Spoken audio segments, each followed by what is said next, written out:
This thing is immense. It is just feels so light.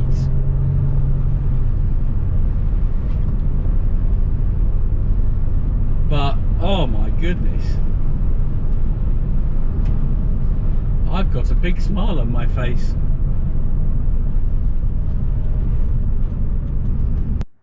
Welcome to Beards and Bangers.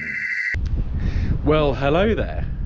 I've got a beard. I'm going to look at a banger, although I'm not sure in the case of the car we're about to look at that is entirely appropriate. But this is why this channel's called Beards and Bangers, and welcome along. So today I am actually very excited because I'm completing something on the channel for the first time. So you've seen me in an MG ZR, you've seen me in my MG ZT, you've seen my other MG ZT that you haven't yet seen me driving. So one of the Zeds is missing from the channel until now, because today, dear viewers, we are looking at an MG ZS 180, and not just any one, MG ZS 180, one that is for sale. Now, it's phenomenally windy. I do hope you can hear me, but I'm sure you'll forgive that because we're about to see a really nice car that you can actually buy.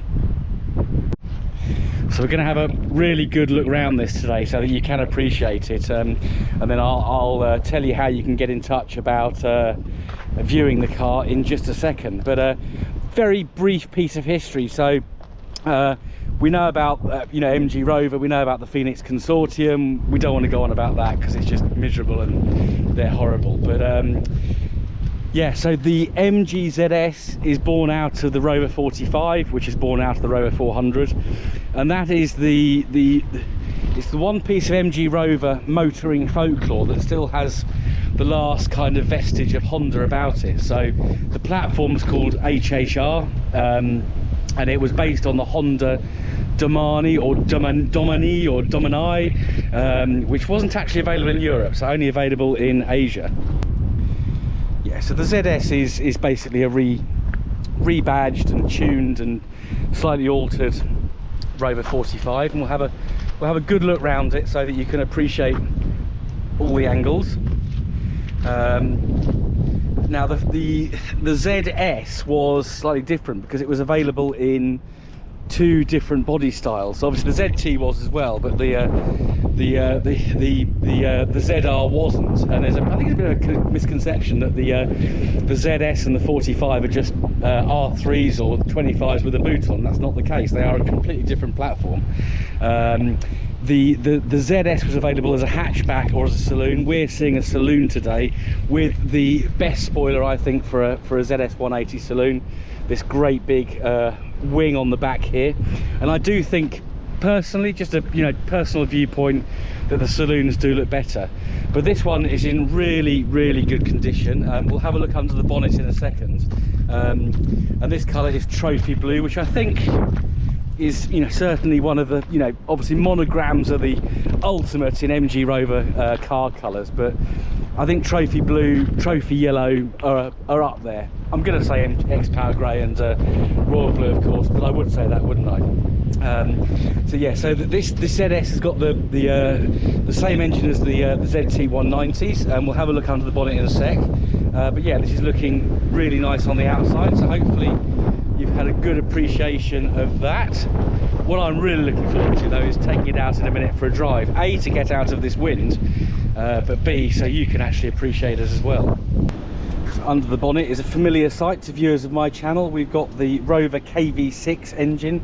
So for those of you who are new to the channel, just because it says K doesn't mean it's a K series engine. It's a very different unit. There's probably some parts in common, but it is essentially its own engine. Key things to know: you've got a variable length inlet manifold. On this, that has been sorted out. It's also had the belts done as well, so it's a common sort of worry with people with these cars, that the belts are difficult to do, the inlet manifold's problematic, but on this that has been sorted. We have got a lovely ITG induction kit, which we'll just have a quick look at down here, and we'll hear that in a minute when I finally get out on the road. Yeah, so slightly different layout to the ZT, but yeah, this is unit. The key thing with these motors is to have your oil changed every 6,000 miles or twice a year. So it's really important to keep on top of maintenance.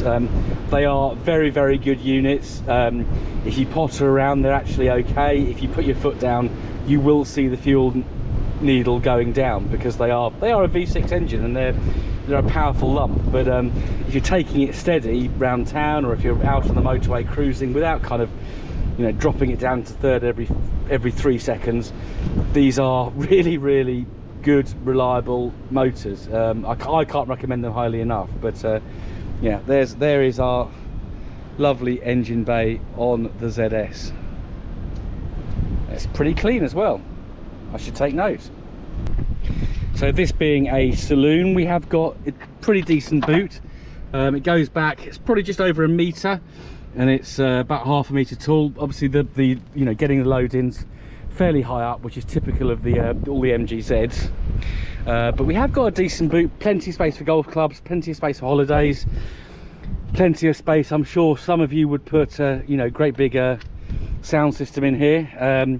There's a cable down there which I suspect was for some kind of CD auto changer in the past, or an amp or something like that. I'm not massively into car audio, so I'm not the best person to ask. But yeah, decent boot. We'll just have a little look under here, and we have got spare wheel, we've got all the tools, the special tool for getting the wheel nut caps off, so that's good. So yeah, everything's complete. Yeah, decent sized boot. I'm actually quite impressed with that, a bit more than I was expecting, that's for sure.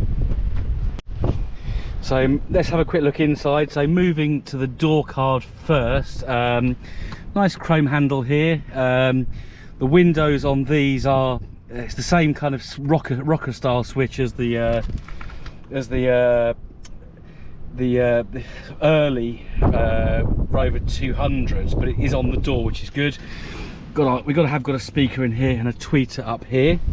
If we jump in delicately, as I always do everything, we'll work from right to left on the dashboard. So we've got our headlight adjusters. I'll come around here a bit so you can see headlight adjusters here.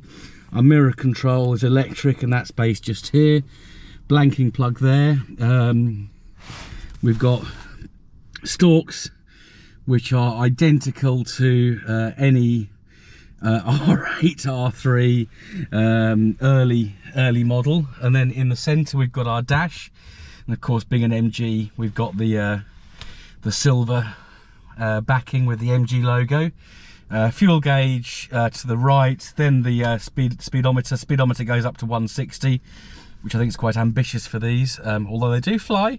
Rev counter and temperature gauge. We've got front and rear fog lights, of course, because it's an MG. So our switch for those is here, just behind the indicator stalk.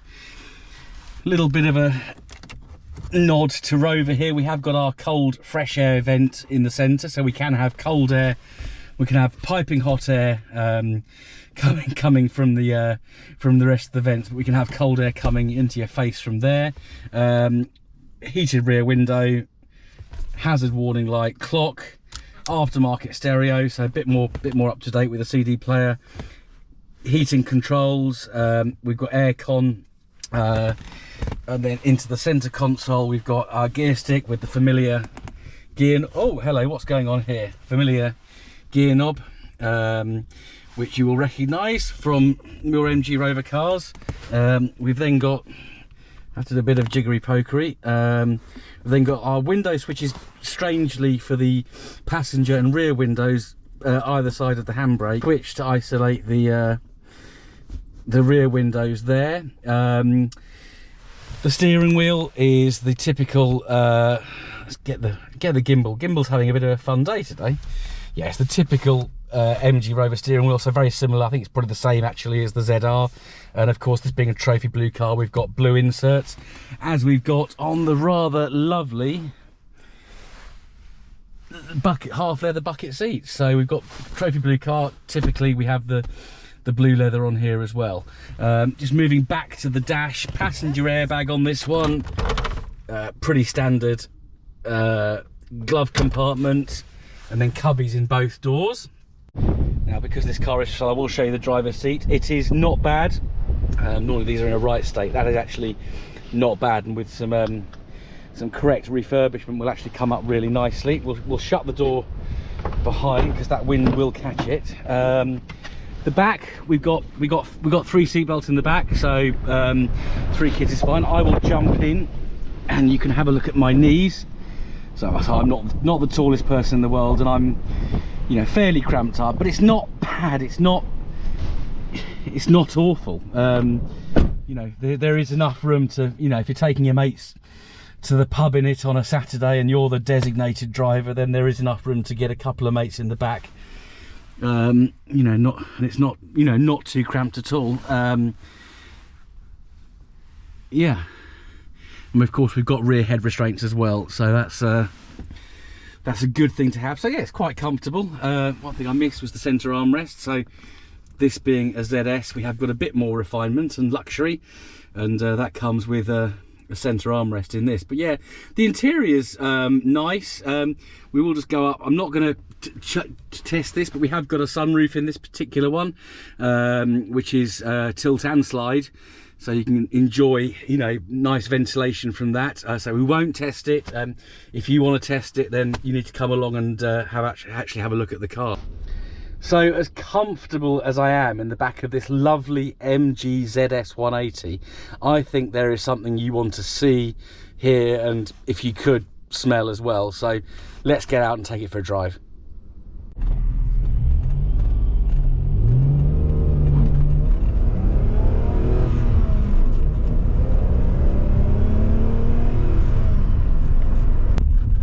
Well, I am glad to be out of that wind because it's really picked up this afternoon, which is typical. Bank holiday Monday, and you think you're gonna have an easy afternoon shooting some footage. Well, it's not that bad. I'm in an MG Zeds 180. Now, pootling around just 20-30 miles an hour, this is really nice. Handling is very direct. Yeah, it just poodles around really easily. A lot easier, I have to say, than my ZT 190, which is obviously a bigger car, different setup. But this is nice and quiet. This engine's, you know, obviously been well looked after. It's a nice purry V6 engine. But yeah, just pootling around really easily. The steering is very direct but very light, so there is good feel. I've been over just been over off camera a slightly bumpy bit of road, frost damage, potholes, etc, etc, and I wasn't shaken to the core like I am, or like I was rather, in the BRM or the ZR. But yeah, pootling around is really comfortable until you do this.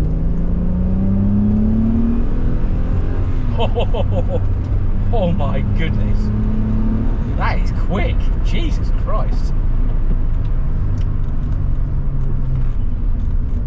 that is not a lazy V6. I think I said in my first video on the MG ZT 190 it was quite a kind of lazy engine, but whoa, that is lovely.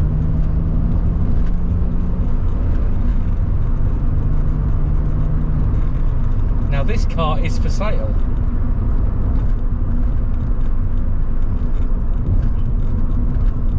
I don't know. I did say earlier that I've got to reduce the fleet before I expand it again. Oh dear. I shouldn't drive cars, especially ones like this.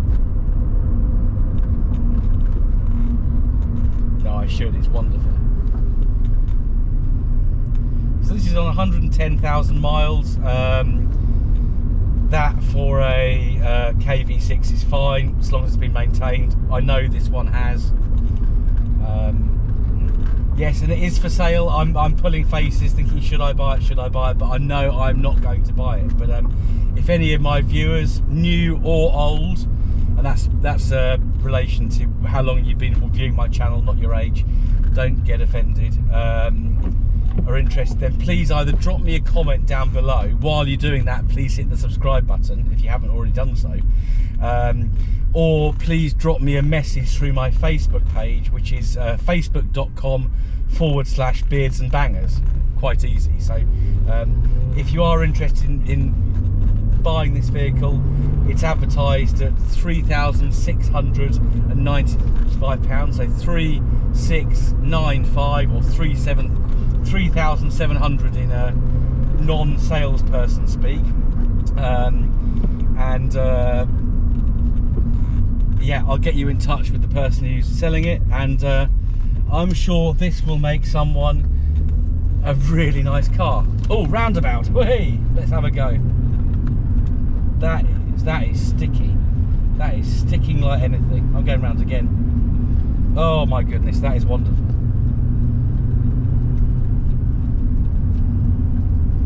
Just accelerate out. The lorry in the way, but never mind. Wow. Little bit of understeer just coming out of the roundabout, but oh boy, does that hold the road well. Yeah, just having a little mid-drive pause. I think one of the other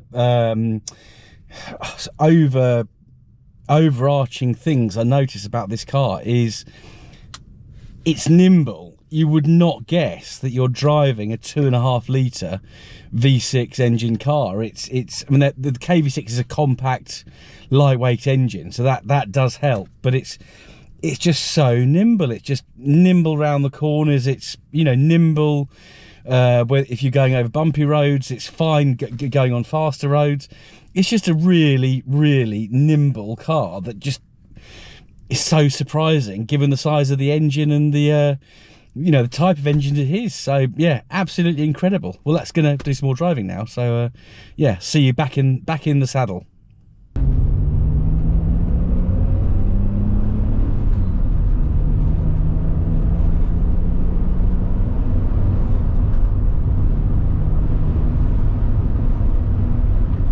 This has got a stock exhaust on it.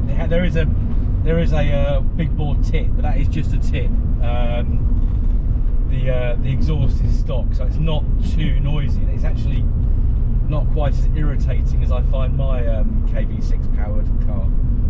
This is really good. Thank you so much for watching this episode of Beards and Bangers. I can say special episode, but it's, you know, this is what I do, isn't it? So MG Rovers, I get excited about them, but you can get excited about this one because it is for sale. How cool is that? So thank you for watching. Please hit that like button. Please, if you haven't already done so, hit the subscribe button to keep the channel growing. And I say, if you want to buy this car, drop me a message either in the comments on here or through my Facebook page, and I'll give you some details as to how you can acquire this vehicle. Thank you so much for watching. Goodbye.